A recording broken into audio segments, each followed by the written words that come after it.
करते हैं और बात करते हैं हमारे आज के एक्सपर्ट गेस्ट के साथ। Ajit Mishra is here with us today. He is the senior vice president research eight Religare broking limited. Ajit, welcome. Thank you, Karanya. Thank you for having me.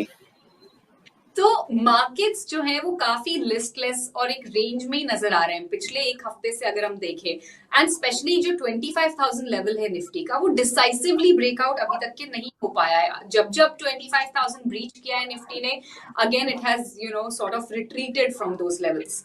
तो what is your reading of the benchmark index, और अगर आप chart पे भी हमें दिखा सकें कैसा कैसा दिख रहा है टेक्निकल्स पर निफ्टी। बिल्कुल करन्या, तो देखिए जैसे आपने बताया कि मार्केट के सिनेरियो के हिसाब से ये आप जो डेली चार्ट देख रहे हैं स्क्रीन पर, काफी कंसोलिडेशन, ये जो फेज देख रहे हैं आप पिछले 3 हफ्तों का, उसमें काफी कंसोलिडेशन देखने को मिला था। लास्ट वीक काफी डिसाइसिव मूव देखने को मिले थे मार्केट में, बीच बीच थोड़ा पॉज जरूर है। ये जो एरिया था आपका 24,800 वाला, जो कि प्रीवियस स्विंग हाई था, उसको हमने रिक्लेम कर लिया। अब 25,000 की बारी है। तो बेसिकली देखिए ये साइकोलॉजिकल एक लेवल है।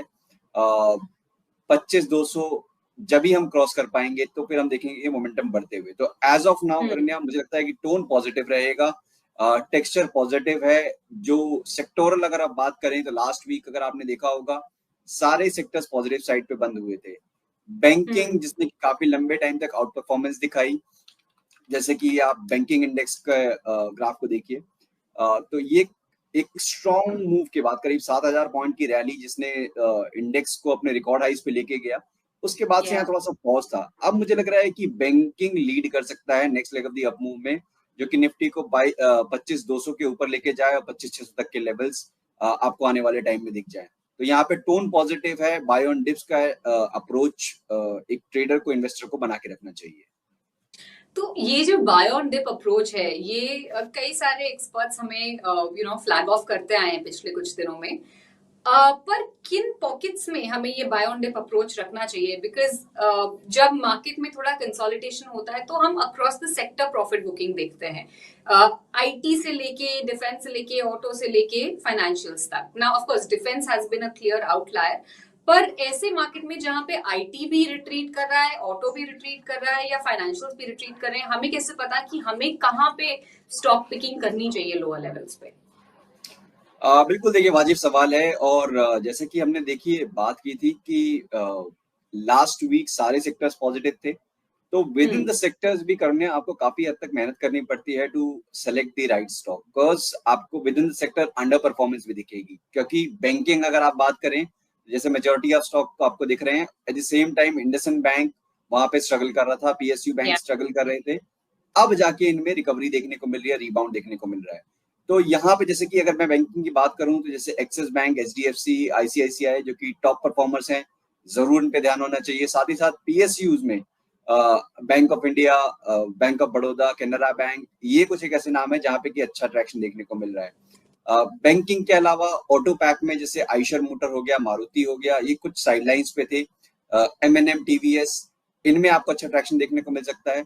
और साथ ही साथ मेटल काउंटर्स में भी सेलेक्टिवली एक पॉज के बाद, जैसे सेल, एनएमडीसी, ये कुछ ऐसे काउंटर्स हैं जहां पे आप फोकस कर सकते हैं। Okay, interesting.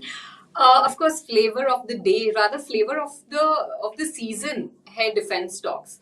बहुत सॉलिड और बहुत ही स्टेलर रैली हमने देखी है, और स्टार्टिंग ऑफ द शो में भी हम बता रहे थे 18 लिस्टेड जो जो जो डिफेंस कंपनीज हैं, majority of them are at their peak levels.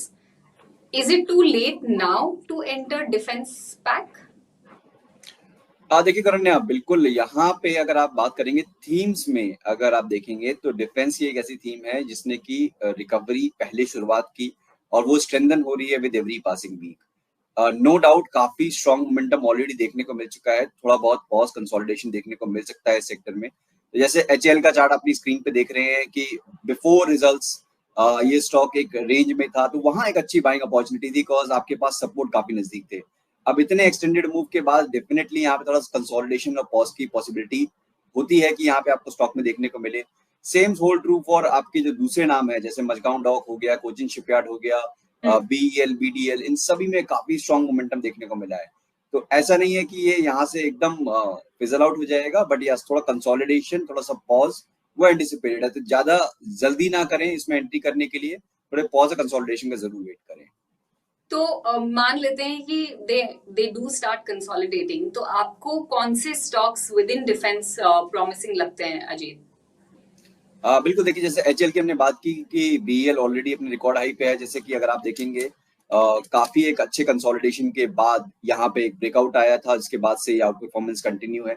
मुझे लगता है कि अगर कोई डिप मिलता है 340-50 के जोन में, डेफिनेटली आप बीईएल को कंसिडर कर सकते हैं 330 के स्टॉप लॉस के साथ एक नए हाई के टारगेट के लिए।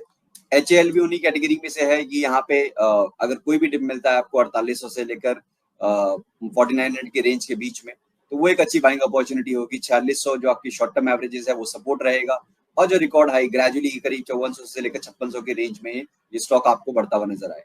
तो ये दोनों टॉप नाम है, मुझे लगता है कि जहाँ पे आप कंसिडर कर सकते हैं one dips. Okay, great. After defense PSUs, एक इंटरेस्टिंग ऑब्जर्वेशन था लास्ट वीक हमारे गेस्ट का कि रेलवे स्टॉक्स जो हैं वो अभी काफी मोमेंटम वहां बिल्ड होता हुआ नजर आ रहा है, and they could be now the next big place to be. And of course railways में हमने देखा है एक अच्छा आउट परफॉर्मेंस और एक अच्छा स्ट्रेंथ आता हुआ। Do you concur with this reading? Are railways now the next place to bet on after the defense rally has started to sort of peak or slightly moderate? Yeah, that is true. Means we all know that the kind of rally that most of these railway names also experienced in the last leg of the rally. Uh, Post that move almost roughly around 50 to 65% kind of a correction, जो कि usually हमने देखा most of these railway stocks. Now again we have started seeing traction, after this retracement. So post defense, yes, we are started seeing signs, जैसे कि screen पे ये IRFC का आप डेली ग्राफ देख रहे हैं। So this is important, means it was a range between 135 to 110 that the stock was consolidating. Now we have reclaimed the major averages, volumes were strong. So gradually, yes, the stock can build further, and probably around 155 to 160 is something that the stock might test. The same hold true for some of these other names like RVNL. It was very strong momentum, similar kind of a structure as you can see here also, that after reclaiming its major averages, it rebounded very swiftly. So ये आपको देखना है कि चाहे वो रेलटेल हो, टीटागढ़ हो, momentum आपको मिल रहा है, बट जिनमें ऑलरेडी मोमेंटम आ चुका है थोड़ा सा वहां पे आपको सिमिलर टू डिफेंस पॉज का कंसोलिडेशन का वेट करना है। मोमेंटम अगर आप चेज कर रहे हैं करने, सबसे इंपॉर्टेंट ये होता है कि आपको पता होना चाहिए कि आपको अगर मोमेंटम फेड होता है तो निकलना कहाँ है। आप गलत एक अच्छे शेयर में भी गलत प्राइस पे अगर आप स्टक हो जाते हैं तो it takes months to recover. तो अगर आप मोमेंटम चेज कर रहे हैं, बीट रेलवेज और defence, you should have your exit in place beforehand. Ajit, I want to circle back. जो शुरुआत में आप फाइनेंशियल स्टॉक्स और बैंक निफ्टी के बारे में हमें ऑब्जर्वेशंस बता रहे थे, one of our viewers has also posted a question कि फेडरल बैंक और आईसीआईसीआई बैंक करंट मार्केट में कैसे दिख रहे हैं। आपने ऑफ कोर्स कहा कि जो ये लीडिंग बैंक्स है आईसीआईसीआई, एचडीएफसी, एक्सिस, ये तो लग ही रहे हैं बुलिश और स्ट्रॉन्ग, मगर इन्होंने एक also he's thrown in a name federal bank. So if you could tell us federal और आईसीआईसीआई का कंपैरिजन कैसा दिख रहा है चार्ट पर? बिल्कुल, देखिए जैसे अगर आप मेरी स्क्रीन को देख पा रहे होंगे तो फेडरल बैंक का ये डेली ग्राफ आप देख रहे हैं। करण, इसमें अच्छी बात ये है कि बैंकिंग में कुछ एक पॉकेट्स ऐसे रहते हैं जो कि काफी स्टडी परफॉर्मर होते हैं। मींस आप ज्यादा डिक्लाइन नहीं देखते हैं करेक्टिव फेज में, और जब रिकवरी आती है तो ग्रेजुअल रिकवरी और एक स्टडी मूव देखने को मिलता है। तो उसी तरीके का नाम फेडरल बैंक है, अपने मेजर एवरेजेस के ऊपर वर्क कर रहा है। 205 जो कि इसका अभी प्रीवियस स्विंग हाई है उसको निकालते ही दोबारा से आप रिकॉर्ड हाइस की तरफ जाते हुए देख सकते हैं स्टॉक को। डेफिनेटली इसको भी कंसिडर किया जा सकता है। मेरे हिसाब से 195 जो कि इसका 20 EMA के पास का जोन है, वो स्टॉप लॉस के साथ आप यहाँ कंसिडर कर सकते हैं। और आईसीआईसीआई जैसे हमने बात भी की थी कि वो तो लीडर है ही, स्टॉक अपने रिकॉर्ड हाइस पर है, अपनी शॉर्ट टर्म एवरेजेस को स्ट्रांगली होल्ड कर रहा है। तो यहाँ पे भी पॉजिटिव टोन लग रहा है, तो यहाँ पे भी बने रहने की राय होगी करीब 1410 का एक स्टॉप लॉस के साथ। on every rise you should keep on trailing your stop losses.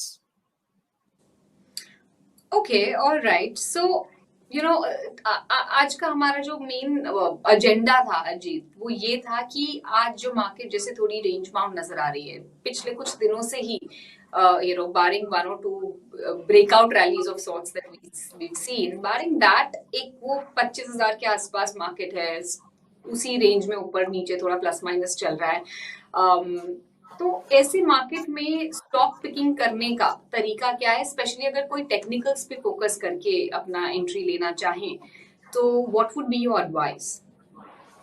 Right, so Karan ने देखिए सबसे इंपॉर्टेंट यहाँ ये था कि अगर इंडेक्स कंसोलिडेट कर रहा है काफी टाइट रेंज में जहाँ पे कि नेग्लिजिबल मूव है, तो आपको एडवांस डिक्लाइन रेशियो जरूर देखनी चाहिए कि मार्केट में ओवरऑल ब्रेथ क्या है। अगर ब्रेथ पॉजिटिव साइड पे है, इट मींस कि आपका मिड कैप स्मॉल कैप में अच्छा एक्शन है। जैसे कि आज के सेशन में हम देख पा रहे हैं करीब 2000 स्टॉक एडवांसिंग साइड पे है, करीब 700-800 स्टॉक्स डिक्लाइनिंग साइड पे है, तो एक डिसेंट मार्केट ब्रेथ है। तो आपको अब मिड कैप और स्मॉल कैप में शिफ्ट करना चाहिए। आपको इंडेक्स पे ज्यादा फोकस मत करिए जब तक कि यहाँ पे आपको डिसाइसिव मूव नहीं मिलता है या फिर एक डिप नहीं मिलता है। इन बिटवीन आपको मिड कैप और स्मॉल कैप पे फोकस करना है। वहां पे भी जैसे आपने बताया कि कुछ एक थीम्स है जहाँ पे की ट्रैक्शन बना हुआ है, जैसे चाहे रेलवेज हो गया, डिफेंस हो गया, वहां पे आपको पता है मोमेंटम अच्छा मिल जाएगा अगर आपने एंट्री ठीक की तो वहां पे सबसे इंपॉर्टेंट ये हो जाता है कि आप इंट्राडे के चार्ट्स को किस तरीके से रीड कर रहे हैं, और सबसे इंपॉर्टेंट कि इलिक्विड स्टॉक्स को अवॉइड करना वो एक इंपॉर्टेंट फैक्टर होता है, और लगार्ड्स को भी अवॉइड करना। जैसे इस सेक्टर में अगर कोई स्टॉक अभी तक नहीं चला है तो शायद वो अंडर परफॉर्मेंस कंटिन्यू रहे, तो आपको फोकस करना है जो भी अच्छे परफॉर्मर्स हैं। आप एनएससी के वेबसाइट पर जाकर देख सकते हैं most active stocks during the day, वहां से आप सेलेक्ट कर सकते हैं कि कौन सा स्टॉक जहाँ पे मोमेंटम बना हुआ है, इंट्राडे में कहीं पे भी पॉज आता है उसमें फिर आप एक एंट्री की अपॉर्चुनिटी ढूंढ सकते हैं। तो इस तरीके से आप ट्रीट कर सकते हैं जब भी मार्केट थोड़ा सा लैकलस्टर नजर आए आपको।